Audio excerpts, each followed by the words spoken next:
Assalamualaikum warahmatullahi wabarakatuh. Selamat pagi dan salam sejahtera bagi kita semua. Yang saya hormati Bapak M. Ardan, SKMMK selaku dosen pengampu mata kuliah manajemen risiko.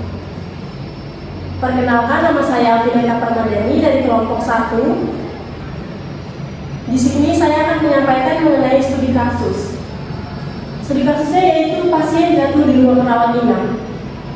Outline-nya, identifikasi masalah, analisis risiko, strategi pengendalian risiko, monitoring dan review, evaluasi keberhasilan dengan menggunakan standar ISO 31000 risk management. Baik, kita masuk ke identifikasi masalah. Di sini ada risiko klinis dan risiko non klinis.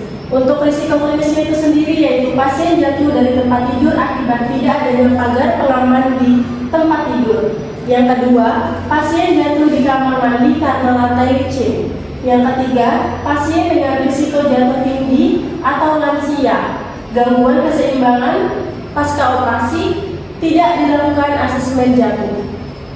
Obat-obatan yang dikonsumsi pasien, sedatif, antihipertensi yang menyebabkan mengantuk dan pusing.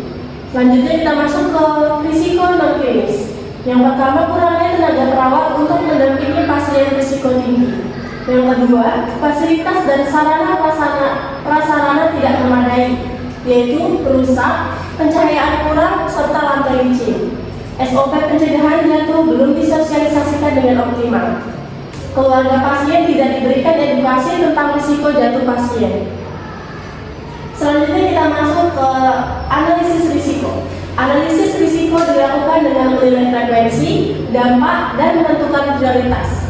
Untuk risiko pertama yaitu pasien jatuh dari tempat tidur tanpa pagar, frekuensi sering, dampaknya berat atau cedera, kepala fraktur. Level risiko tinggi, prioritasnya 1. Selanjutnya risiko kedua yaitu pasien jatuh di kamar mandi, frekuensinya kadang, dampaknya berat, level risikonya tinggi, prioritasnya 2. Selanjutnya risiko ketiga, pasien tidak diasesmen risiko jatuh, frekuensinya kadang, dampaknya sedang sampai berat, level risikonya sedang sampai tinggi, prioritasnya 3. Risiko yang keempat, kurangnya perawat jaga, frekuensi kadang, dampaknya sedang, level risiko sedang, prioritasnya 4. Risiko yang terakhir yaitu edukasi keluarga kurang, frekuensinya jarang, dampaknya sedang, level risikonya rendah sampai sedang, prioritasnya 5. Selanjutnya kita masuk ke strategi pengendalian risiko. Yang pertama, eliminasi menghilangkan kondisi berbahaya. Contohnya, segera memperbaiki lantai yang licin. Yang kedua, substitusi, menggunakan desain fasilitas yang lebih aman. Contohnya, mengganti lantai yang licin dengan lantai anti-slip.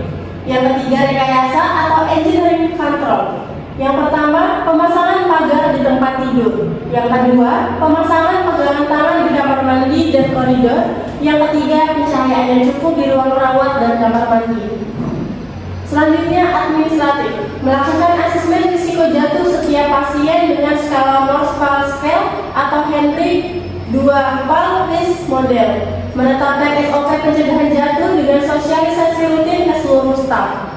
Menambahkan checklist monitoring risiko jatuh per shift, memberikan edukasi kepada pasien dan keluarga, dan yang terakhir APD atau alat pelindung diri, memberikan alas kaki anti-slip untuk pasien risiko jatuh. Selanjutnya monitoring dan review. Yang pertama, audit rutin insiden pasien jatuh, harian, mingguan, serta bulanan. Yang kedua, evaluasi indikator mutu, jumlah pasien jatuh per 1000 hari perawatan. Yang ketiga, pelaporan insiden ke Komite Mutu atau PMKP untuk dianalisis lebih lanjut atau root cause analysis. Yang keempat, review kebijakan dan SOP secara berkala sesuai hasil audit dan laporan insiden. Dan yang terakhir, feedback loop, hasil evaluasi dijadikan dasar perbaikan sistem berkelanjutan. Selanjutnya kita masuk ke evaluasi keberhasilan. Jadi evaluasi keberhasilan di sini ada 4. Yang pertama, penurunan angka kejadian pasien jatuh lebih dari sama dengan 50% dalam 6 bulan. Yang kedua, kepatuhan staf terhadap asesmen risiko jatuh lebih dari sama dengan 90%. Yang ketiga, kepuasan pasien dan keluarga meningkat terkait rasa aman di ruang rawat inap. Dan yang terakhir, tidak ada kejadian jatuh yang menyebabkan cedera serius atau sentinel event. Baik, itu tadi pemaparan studi kasus dari saya. Selanjutnya kita masuk ke kesimpulan. Manajemen risiko pasien jatuh di ruang rawat inap berdasarkan standar ISO 31000 menuntut identifikasi, analisis, pengendalian, serta monitoring yang sistematis terhadap risiko klinis dan non-klinis yang terjadi.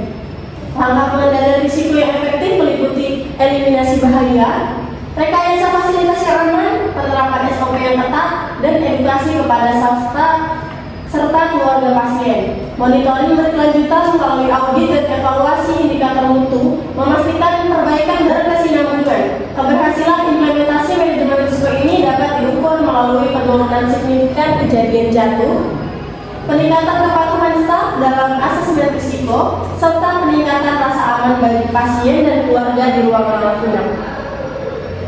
Baik, itu tadi pembahasan dari saya. Kurang dan lebihnya saya mohon maaf. Saya akhiri, wabillahi taufiq wal hidayah. Wassalamualaikum warahmatullahi wabarakatuh.